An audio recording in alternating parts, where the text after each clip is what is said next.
Hello बच्चों, how are you all? I hope you all are doing great and I hope you all are happy, healthy and fine. Welcome back to your science class. So बच्चों, आज की class में हम remaining topics को cover करने वाले हैं, जिसमें हम आज सबसे पहले पढ़ेंगे ब्रीदिंग को, राइट? इससे पहले हमने प्लांट रेस्पिरेशन को पढ़ लिया था और हमने ये भी देख लिया था कि प्लांट्स के कौन कौन से पार्ट्स होते हैं जिनके थ्रू वो रेस्पायर करते हैं. नाउ इन टुडेज क्लास हम सबसे पहले देखेंगे कि ब्रीदिंग होता क्या है, right? So it can be defined as the means of taking air-rich oxygen and giving out air-rich carbon dioxide with the help of respiratory organs. So बच्चों, जो ब्रीदिंग होती है उसको हम डिफाइन कर सकते हैं कि एक मीन है, एक मेथड है जिसमें हम क्या करते हैं, हम एयर को टेक इन करते हैं जो कि रिच हो ऑक्सीजन में एंड गिव आउट करते हैं एयर को जो कि रिच हो कार्बन डाइऑक्साइड में. और किसकी हेल्प से करते हैं? ये हम रेस्पिरेटरी ऑर्गन्स की हेल्प से करते हैं. Now taking in of air rich in oxygen into the body is known as inhalation. So inhalation का मतलब क्या होता है? जब आप एयर को टेक इन करते हो बॉडी में, जिसमें आप ऑक्सीजन रिच क्या करते हो, एयर को लेते हो, उसको हम इनहेलेशन बोलते हैं. एंड जब आप क्या देते हो, air rich in carbon dioxide जब आप देते हो तो उसको हम एक्सहेलेशन बोलते हैं. So both of these events continuously occurs. अब ये जो events हैं आपके inhalation के, exhalation के, वो continuity में होते रहते हैं and ये responsible होते हैं for the supporting the life of an organism, right? Now the number of times a person breathe in a minute. अब बच्चों, कितनी बार कोई पर्सन क्या कर रहा है, ब्रीथ कर रहा है एक मिनट में, उसको हम बोलते हैं breathing rate. Now a single breath is counted when both inhalation and exhalation take place. So बच्चों, हम एक ब्रीथ को कैसे काउंट करते हैं? जब मैंने इनहेल किया एयर को और मैंने एक्सहेल आउट कर दिया, तो जब मैंने इनहेल और एक्सहेल किया तो वो हमारा वन ब्रीदिंग काउंट होता है, right? So for normal individual जो ब्रीदिंग रेट होता है वो 16 to 18 टाइम्स पर मिनट होता है. And most of the times we are not aware that we are breathing. और बहुत सारे टाइम ऐसा होता है कि हम अवेयर भी नहीं होते कि हम ब्रीदिंग कर रहे हैं, लेकिन हम सांस ले रहे होते हैं क्वांटिटी में. इट मीन्स दैट कि जो हमारा ब्रीदिंग रेट होता है वो डिफर करता है डेली अंडर डिफरेंट सिचुएशन.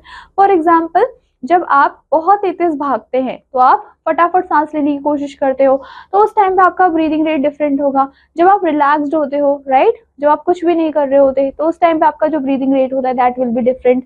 सो ये हमें चेंजेस देखने को मिलते हैं. सो अगेन आपको यहाँ पे एक एक्टिविटी गिवन है जिसमें आपको स्टडी करना है रेट ऑफ ब्रीदिंग को. तो आपको क्या करना है, इस एक्टिविटी को परफॉर्म करना है. Coming to mechanism of breathing.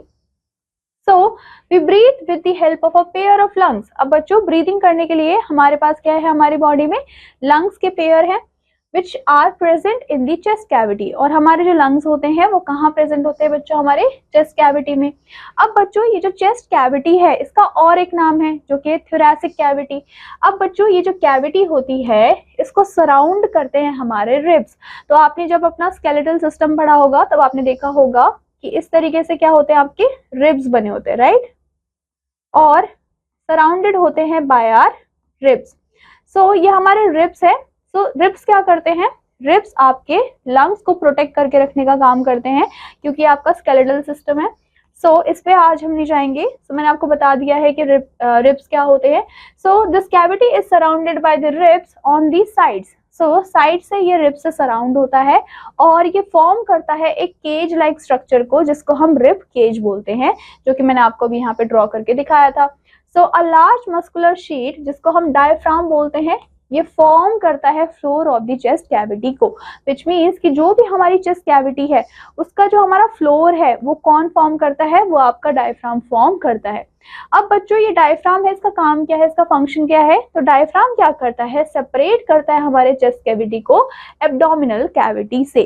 सो ये इसका मेन फंक्शन होता है. Breathing involves the movement of both the diaphragm. जब हम ब्रीदिंग करते हैं तो मूवमेंट होती है हमारे डायफ्राम की एंड रिब केज की. Our lungs are attached to the windpipe. अब हमारे जो lungs होते हैं वो windpipe से attach होते हैं, right? और windpipe को हम क्या बोलते हैं? ट्रेकिया बोलते हैं, which leads outside through our nostrils. और वो outside की तरफ हमें किसके थ्रू दिखता है? nostrils के थ्रू. So हमने क्या देखा? तो यहाँ पे आपको फिगर भी गिवन है. इस फिगर में आपको क्या बोला गया है कि ये आपका ट्रेकिया है, राइट? फिर उसके बाद ये क्या है आपके नॉस्ट्रल्स के थ्रू आपका जो ट्रेकिया होता है वो कनेक्ट होता है। फिर उसके बाद ये आपके क्या है, ये आपके रिब केजेस हैं, और रिब केज क्या करते हैं, आपके लंग्स को प्रोटेक्ट करके रखते हैं। ये जो आपकी मस्कुलर शीट है ये आपकी डायफ्राम है, राइट। सो हमने क्या बोला कि जब भी हम ब्रीदिंग करते हैं, जब भी हम सांस लेते हैं, तो जो हमारा डायफ्राम है और जो हमारा रिब केज है ये दोनों ही क्या होते हैं, इन्वॉल्व होते हैं। So when we inhale air, जब भी हम एयर को इनहेल करते हैं तो फर्स्टली ये पास होता है थ्रू आवर नॉस्ट्रल्स, हमारे नॉस्ट्रल्स के थ्रू पास होते हैं into the nasal cavity, and from the nasal cavity जो एयर होता है वो हमारे लंग्स तक पहुंचता है with the help of wind pipe. तो सबसे पहले आपने क्या किया, आपने एयर को इनहेल किया। तो ये जो एयर को आपने इनहेल किया वो आपकी नोज के थ्रू या फिर आपके माउथ के थ्रू भी जा सकता है, पर हम यहाँ पे नोज बोलेंगे। सो नोज के थ्रू क्या हुआ, जो एयर है वो गया कहाँ पे, आपके विंड पाइप में। मतलब विंड पाइप का मतलब क्या है यहाँ पे, ट्रेकिया में। अब ट्रेकिया की हेल्प से क्या हुआ, वो हमारे लंग्स तक पहुंचा, क्योंकि जो ट्रेकिया है वो हमारे लंग्स तक जाती है। सो इसी तरीके से जो ऑक्सीजन होता है वो हमारे लंग्स तक पहुंचता है। Now coming to inhalation process. So inhalation process को पढ़ने से पहले अगेन यहाँ पे हमें बूस्ट योर ब्रेन दिया हुआ है। सो ऑन एन एवरेज जो अडल्ट ह्यूमंस होते हैं वो ब्रीथ इन और ब्रीथ आउट करते हैं 16 to 18 times per minute at rest, और ब्रीदिंग रेट जो होता है वो इंक्रीज हो सकता है up to 25 times per minute during heavy exercise. जब भी हम हेवी एक्सरसाइज करते हैं उस टाइम पे जो हमारी ब्रीदिंग रेट होती है वो 25 टाइम्स इंक्रीज हो जाती है, क्योंकि हमारी बॉडी को ऑक्सीजन की डिमांड ज्यादा होती है उस टाइम पे। Now coming to inhalation process. So the ribs move up and outwards while diaphragm moves down. अब बच्चों जिस टाइम पे हम इनहेल कर रहे होते हैं, हम क्या करते हैं, ऑक्सीजन को टेक इन कर रहे होते हैं, उस टाइम पे जो हमारे रिब्स हैं वो ऊपर की तरफ मूव करते हैं और आउटवर्ड मूव करते हैं, जबकि जो हमारा डायफ्राम होता है वो हमारा डाउनवर्ड्स की तरफ मूव करता है। नाउ ये जो मूवमेंट होता है वो इंक्रीज करता है स्पेस इन आवर चेस्ट, हमारा जो चेस्ट है उसमें जो स्पेस है उसको और ज्यादा इंक्रीज कर देता है, एंड इसी की वजह से जो प्रेशर है इनसाइड द चेस्ट कैविटी वो रिड्यूस हो जाती है, राइट। सो जो एयर है outside the nostrils which is at higher pressure, अब जो भी हमारा एयर है, राइट, वो क्या है बच्चों, हायर प्रेशर पे है। सो वो बहुत ही तेजी से हमारे लंग्स तक पहुंचता है, एंड जो लंग्स होते हैं वो एयर से फिल हो जाते हैं। Then we have exhalation process. अब इसमें क्या होता है, एक्सलेशन में बिल्कुल अपोजिट हो जाएगा। जो रिब्स है वो आपके डाउनवर्ड की तरफ मूव करेंगे और इनवर्ड हो जाएंगे, और जो आपका डायफ्राम होता है वो ऊपर की तरफ मूव करने लगेगा, विच मीन्स कि इसकी जो पोजीशन है वो अपवर्ड हो जाएगी, जिसकी वजह से जो साइज होता है चेस्ट कैविटी का वो क्या हो जाता है, रिड्यूस हो जाता है, और जो प्रेशर है इनसाइड द चेस्ट वो इंक्रीज हो जाता है। सो इसी वजह से वो क्या करता है, हमारे जो लंग्स होते हैं वो पुश करते हैं एयर को out of the lungs. Now ये जो ब्रीदिंग मूवमेंट होती है वो आपको बहुत इजीली फील हो सकती है in your body. Take a deep breath. आप क्या करेंगे, आप बहुत ही लंबी गहरी सांस लेंगे while keeping your palm on the abdomen, और आपको अपने पाम को कहाँ रखना है, अपने एब्डोमेन पे रखना है। सो आप इजीली फील कर सकते हो इस मूवमेंट को जो कि मैं आपको बता रही हूँ, राइट। सो यहाँ पे आपको डिफरेंट डिफरेंट पिक्चर्स भी गिवन है। कमिंग टू रिमेंबर में आपको बोला है whenever you sneeze don't forget to cover your nose so that microscope foreign particles you expel are not inhaled by your neighboring friends। so जब भी आप sneeze करते हो, जब भी आप छींकते हो, तो आपको हमेशा ध्यान रखना है कि आपको हमेशा ही अपने फेस को कवर करके रखना है। क्यों रखना है, क्योंकि जो भी माइक्रोस्कोपिक फॉरेन पार्टिकल्स है जो कि आप एक्सपेल आउट कर रहे हो थ्रू स्नीजिंग, वो आपके नेबरिंग फ्रेंड्स को इनहेल ना करना पड़े। इसी वजह से आपको क्या करना है, हमेशा कवर करना है अपने नोज को। If you are suffering from cold, अगर आपको कोल्ड हो रखा है, so you must stick to this precaution seriously. आपको बहुत सीरियसली इस प्रिकॉशन को फॉलो करना है। सो बच्चों यहाँ पे आपको एक्टिविटी 4 एंड एक्टिविटी 5 गिवन है। ये एक्टिविटी आपको परफॉर्म करनी है with the help of your teacher in your school. Now coming to respiration in animals. So हमने प्लांट्स की रेस्पिरेशन को कवर कर लिया है, अब हम देखेंगे कि एनिमल्स में रेस्पिरेशन हमें कैसे देखने को मिलती है। So animals vary from tiny one celled amoeba to huge blue whale. So जो एनिमल्स होते हैं, ऑर्गेनिजम्स होते हैं, वो वेरी करते हैं। वो सिंगल सेलुलर भी हो सकते हैं जैसे कि आपके एमीबा, और वो हमारे बहुत ही बड़े ह्यूज हो सकते हैं लाइक अ व्हेल। तो जो डिफरेंट एनिमल्स होते हैं उनका डिफरेंट मोड ऑफ रेस्पिरेशन होता है, जिससे कि वो क्या करते हैं, एक्सचेंज करते हैं ऑक्सीजन को एंड कार्बन डाइऑक्साइड को, और ये उनकी बॉडी में अकर होता है। Some of them are discuss below, और यहाँ पे आपको कुछ एग्जांपल्स भी दिए हुए हैं। उससे पहले हम यहाँ पे बूस्ट योर ब्रेन पढ़ेंगे, जिसमें हमें बोला है कि एक डच साइंटिस्ट थे जिनका नाम था इग्नहॉर्स। उन्होंने डिस्कवर किया था कि जो प्लांट्स होते हैं वो टेक इन करते हैं कार्बन डाइऑक्साइड को एंड वो रिलीज करते हैं ऑक्सीजन को in the presence of sunlight. And much later in the 20th century और एक साइंटिस्ट थे जिनका नाम था हंस corpus.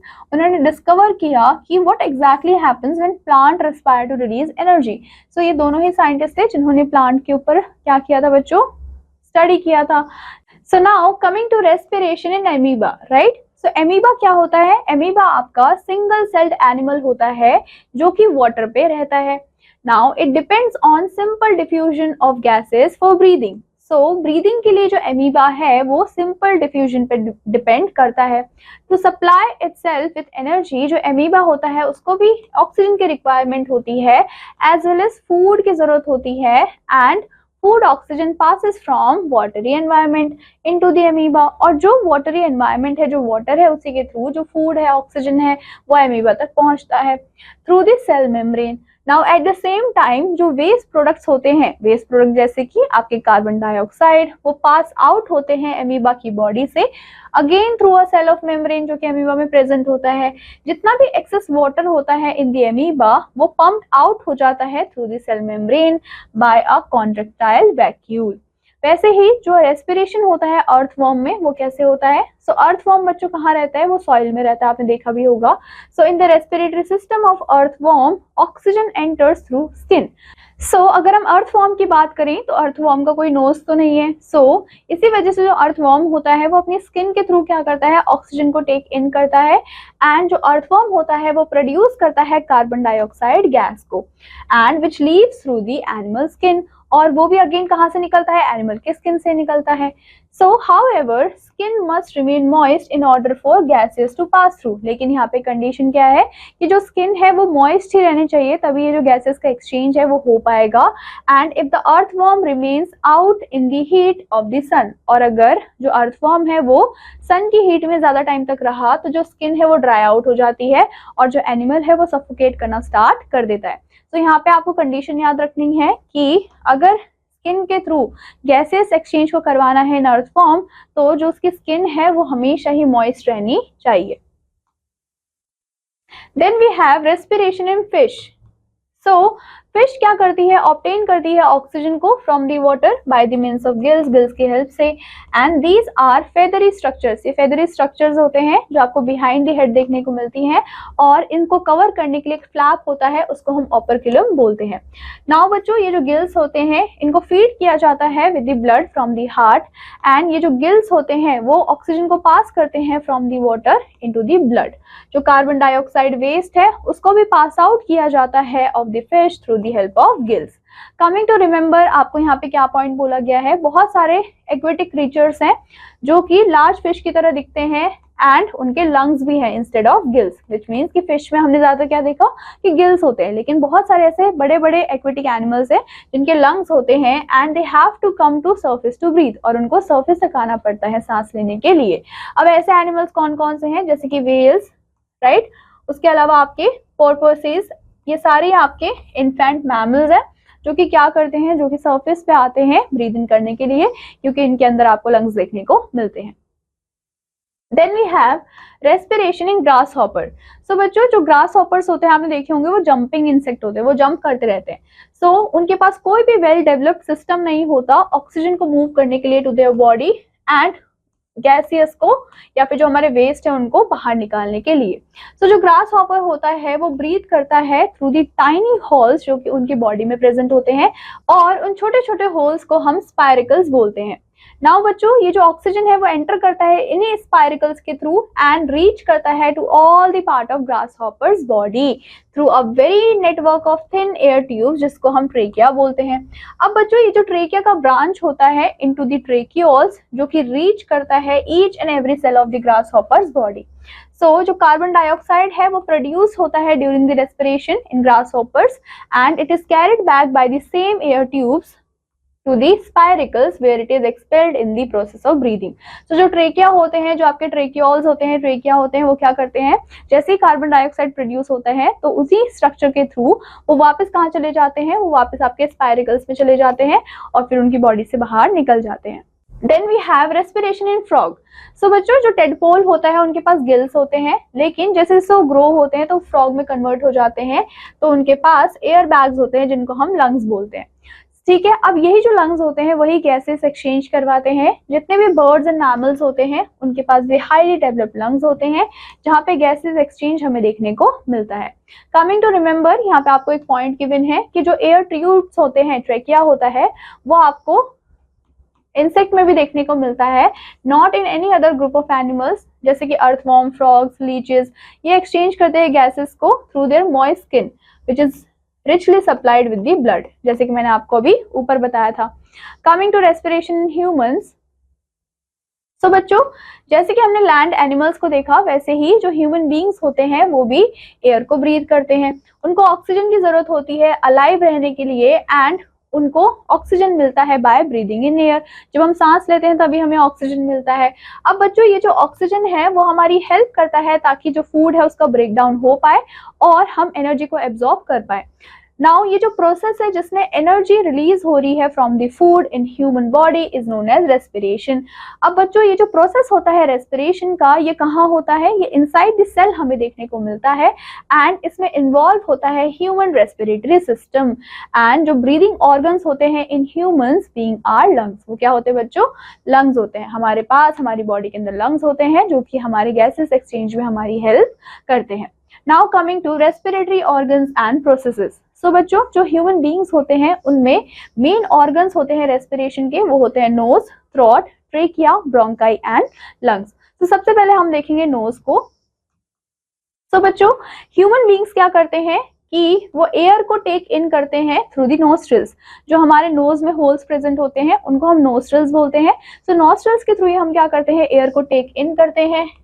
If the air is cold, अगर जो एयर है वो कोल्ड है, फॉर एग्जाम्पल विंटर में, तो इसको क्विकली हीट कर दिया जाता है बाय द वार्म ब्लड. जो हमारा गरम गरम खून होता है वो हमारे ठंडे ठंडे हवा को क्या कर देता है, वार्म कर देता है, and that passes through the blood vessel near the inner living of the nose. अब बच्चों जो both large and tiny hairs होते हैं जो हमारे नोज में प्रेजेंट होते हैं, वो हमारे एयर को क्लीन करने में हेल्प करते हैं. कैसे, जितने भी डस्ट पार्टिकल्स होते हैं हमारे जो नोज के अंदर हेयर होते हैं वो उनको ट्रैप कर लेते हैं, और जितने भी माइक्रोस्कोपिक ऑर्गेनिजम्स होते हैं जैसे कि बैक्टीरिया, उनको भी ट्रैप कर लेते हैं और वो फर्दर हमारे लंग्स में नहीं जा पाते. तो जो टाइनी हेयर्स होते हैं वो बहुत ज्यादा इंपॉर्टेंट होते हैं. Coming to throat. तो बच्चों जितना भी मॉइस्ट क्लीन एयर है वो अब हमारे थ्रोट में जाएगा, and the air will come to a kind of fork in the road.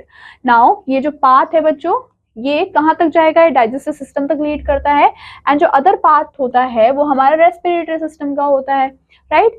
फिर आता है आपका trachea. So take a moment to gently run your finger up and down front of your neck. So आपको क्या करना है, आपको gently यहाँ पे मूव करने हैं अपने फिंगर को अप एंड डाउन अपने नेक में. You will feel the alternating bands और rings of cartilage. तो आपको क्या फील होगा, आपको ring of cartilage यहाँ पे फील होंगे, एंड ये जो रिंग्स होते हैं ये प्रोटेक्टिव वॉल को फॉर्म करते हैं ऑफ द ट्रेकिया या फिर विंड पाइप. नाउ ये जो आपका लैरिंग्स है जिसको आप वॉइस बॉक्स भी बोलते हो, ये फॉर्म करता है top part of the trachea को. With in the living of larynx are fold of tissues. अब जो लैरिंग्स है वो क्या है, फोल्ड ऑफ टिश्यूज हैं जिनको हम वोकल कॉर्ड्स बोलते हैं. सो जैसे ही एयर क्या करता है बच्चों, पासेस आउट होता है, तो ये टच करता है हमारे वोकल कॉर्ड को, और उसकी वजह से जो हमारे कॉर्ड्स होते हैं वो वाइब्रेट करने लग जाते हैं. अब बच्चों ये जो वाइब्रेशन है या फिर साउंड्स है, यही क्या करते हैं, they are carried by the air out of the mouth. फिर आता है बच्चों रेस्पिरेटरी ट्री. तो जैसे हम क्या करते हैं, ब्रीथ इन करते हैं, तो एयर जो है वो पास डाउन हुआ, पहले हमारे थ्रोट में गया, थ्रोट से हमारे ट्रेकिया में गया. तो जैसे ही एयर रीच करता है एक प्लेस पे जहाँ पे जो ट्रेकिया है वो ब्रांच हो जाता है इनटू 2 ट्यूब्स, राइट. तो जैसे कि ये आपका ट्रेकिया है, राइट. तो यहाँ पे क्या होता है, यहाँ पे आपको ब्रांचेस देखने को मिल जाती है, यहाँ पे ट्रेकिया जाके डिवाइड हो जाता है ब्रांचेस में. So each of tubes is known as branches, और हर एक ट्यूब को हम क्या बोलते हैं, ब्रांच बोलते हैं। ये आपके ब्रांच निकले हुए हैं। हाउएवर ये जो ब्रांचिंग होती है बच्चों, that is far from over. अब जो ईच ब्रोंकस है वो कॉन्टिन्यूटी में ब्रांच होता है स्मॉलर स्मॉलर ट्यूब में, जैसे कि मैंने आपको यहाँ पे बना के दिखाया था, एंड इनको हम बोलते हैं ब्रोंकाई, राइट। अब बच्चों ये जो ब्रोंकाई है एंड जो उनके छोटे छोटे स्मॉलर ब्रांचेस हैं, उसको हम क्या करते हैं, डिस्क्राइब करते हैं कि वो एज एक ट्री की तरह क्या कर रहा है, स्ट्रक्चर को फॉर्म कर रहा है। The thinnest branch of the respirator tree led to grape-like cluster of tiny balloons। अब बच्चों होता क्या है कि जो हमारे क्या होते हैं, ये हमारे ब्रांचेस होते हैं। यहाँ पे लास्ट में आपको बहुत ही ऐसे छोटे छोटे क्या देखने को मिल जाएंगे, ग्रेप लाइक क्लस्टर देखने को मिलते हैं, टाइनी टाइनी बलून्स जैसे स्ट्रक्चर देखने को मिलते हैं, और इन स्ट्रक्चर को हम क्या बोलते हैं, एल्वेलाई बोलते हैं। नाउ ये जो एल्वेलाई होता है वो क्या करता है, ये मेकअप करता है मोस्ट ऑफ द टिश्यूज को ऑफ द लंग्स, एंड ये हमारा मेन ऑर्गन होता है in respiration. Each thin alveoli is surrounded by a network of capillaries। So बच्चों हर एक alveoli में चारों तरफ से कौन सराउंड होता है, नेटवर्क होता है कैपिलरीज का, and it is here that your blood pick up the cargo of oxygen. So यहीं से क्या होता है, आपका जो ब्लड होता है वो ऑक्सीजन को पिकअप करता है from the air, and oxygen from the alveoli वो पास हो जाता है आपके ब्लड में और ब्लड फ्लोइंग कैपिलरीज में। आफ्टरवर्ड जो ऑक्सीजन रिच ब्लड होता है वो वापस पंप बैक हो जाता है टू दी हार्ट, एंड उसको भेज दिया जाता है with the help of arteries to the all the tissues of your body और cell of your body. Meanwhile जितने भी वेस्ट गैस होते हैं जैसे कि कार्बन डाइऑक्साइड, वो पास होता है from the blood into the alveoli. With in seconds क्या होता है, आप ब्रीथ आउट करते हो, और जितना भी वेस्ट है, जितना भी वेस्ट गैस है which is a carbon dioxide, वो आपकी बॉडी से बाहर निकल जाता है। Now coming to mechanism of respiration. So जो प्रोसेस होता है रेस्पिरेशन का वो कंप्लीट होता है दो स्टेज में। पहले स्टेज में क्या होता है, उस स्टेज को हम ग्लाइकोलाइसिस बोलते हैं। सो ड्यूरिंग ग्लाइकोलाइसिस जो ग्लूकोज होता है वो प्रोड्यूस करता है किसको, पायरुविक एसिड को, थ्रू मेनी स्टेप्स। नाउ ये जो ग्लाइकोलाइसिस है which is produced irrespective of the availability of the oxygen. Coming to second stage जिसको हम क्रेब्स साइकिल बोलते हैं, या फिर tri carboxylic acid which is also known as TCA cycle हम इसको बोलते हैं। सो इन दिस स्टेज जो पायरुविक एसिड है उसके अंदर हमें ढेर सारे चेंजेस देखने को मिलते हैं, एंड किस पे डिपेंड करता है, on the availability of the oxygen, which means कि हमारे पास ऑक्सीजन कितना अवेलेबल है उसी के बेसिस पे ये साइकिल डिपेंड होती है। In the presence of oxygen जो पायरुविक एसिड होता है वो फॉर्म करता है किसको, कार्बन डाइऑक्साइड को, वाटर को, एंड रिलीज करता है एनर्जी को। In the absence of oxygen जो पायरुविक एसिड होता है वो फॉर्म करता है कार्बन डाइऑक्साइड को एंड अल्कोहल को, और रिलीज करता है एनर्जी को। तो यहाँ पे आपको दोनों ही बता दिए हैं, एरोबिक और anaerobic, and it is the represented as follows. So यहाँ पे आपको क्या रिप्रेजेंट करा हुआ है कि ये जो आपकी इक्वेशंस है ये एरोबिक है, राइट। यहाँ पे जो ऑक्सीजन है वो प्रेजेंट है, तो आपको क्या मिलेगा, आपको कार्बन डाइऑक्साइड मिलेगा, वाटर मिलेगा और मोर एनर्जी मिलेगी। लेकिन यहाँ पे अगर आप देखेंगे तो ये जो प्रोडक्ट है ये एनारोबिक का है। सो आपको क्या मिलेगा, आपको कार्बन डाइऑक्साइड मिलेगा, अल्कोहल मिलेगा और एनर्जी लेस होगी, right. So that is all about the mechanism. Now coming to summing up. So बच्चों आज के चैप्टर में हमने क्या पढ़ा, हमने पढ़ा कि रेस्पिरेशन एक प्रोसेस है जिसमें जो एनर्जी है उसको ऐड किया जाता है while forming food in the green leaves. जो रेस्पिरेशन है इन एनिमल्स वो कंप्लीट होती है दो स्टेप में। पहला है ब्रीदिंग और एक्सचेंज ऑफ गैसेस, दूसरा होता है आपका सेलुलर रेस्पिरेशन जिसमें एनर्जी रिलीज होती है। अब बच्चों ये जो ऑक्सीजन है जो कि हम इनहेल करते हैं उसको यूज किया जाता है हमारे फूड को ब्रेक डाउन करने के लिए into carbon dioxide and water. उसके बाद जो एनर्जी होती है वो रिलीज होती है। जो रेस्पिरेशन एंड बर्निंग होते हैं वो दो सिमिलर प्रोसेस हैं। डिफरेंट एनिमल्स डिफरेंट वेज में ब्रीथ करते हैं। ड्यूरिंग इनहेलेशन हमारे लंग्स एक्सपैंड होते हैं, उसके बाद अपनी ओरिजिनल स्टेट में आ जाते हैं जैसे ही एयर मूव आउट होता है during exhalation. In a plant अगर हम देखें तो जो रूट्स होते हैं वो क्या करते हैं, वो एयर को एब्जॉर्ब करते हैं सॉइल से, and leave have tiny pores जिसको हम स्टोमेटा बोलते हैं, जिससे कि वो गैसेस को एक्सचेंज करते हैं। मैकेनिज्म ऑफ रेस्पिरेशन के दो स्टेट्स होते हैं, जैसे कि फर्स्ट था आपका ग्लाइकोलाइसिस एंड हम बोल सकते हैं oxidation of intermediate product, and the second one is your Krebs cycle, जिसमें जो पायरुविक एसिड है उसका ब्रेकडाउन होता है और हमें कार्बन डाइऑक्साइड और वाटर मिलता है, और साथ में एनर्जी रिलीज होती है। लेकिन कार्बन डाइऑक्साइड और वाटर हमें कब मिलता है बच्चों? जब ये एरोबिक होती है। अगर एनएरोबिक होगी तो हमें अल्कोहल मिलता है, राइट। तो ये डिफरेंस है। सो बच्चों, इसी के साथ हमारे ये चैप्टर होते हैं यहाँ पे कंप्लीट। आई होप आपको ये चैप्टर अच्छा लगा होगा एंड आई होप कि आप इसको अच्छे से रिवाइज भी करेंगे। मैं आपसे मिलूंगी आपके नेक्स्ट क्लास में एक नए चैप्टर के साथ। Till then take care and bye bye.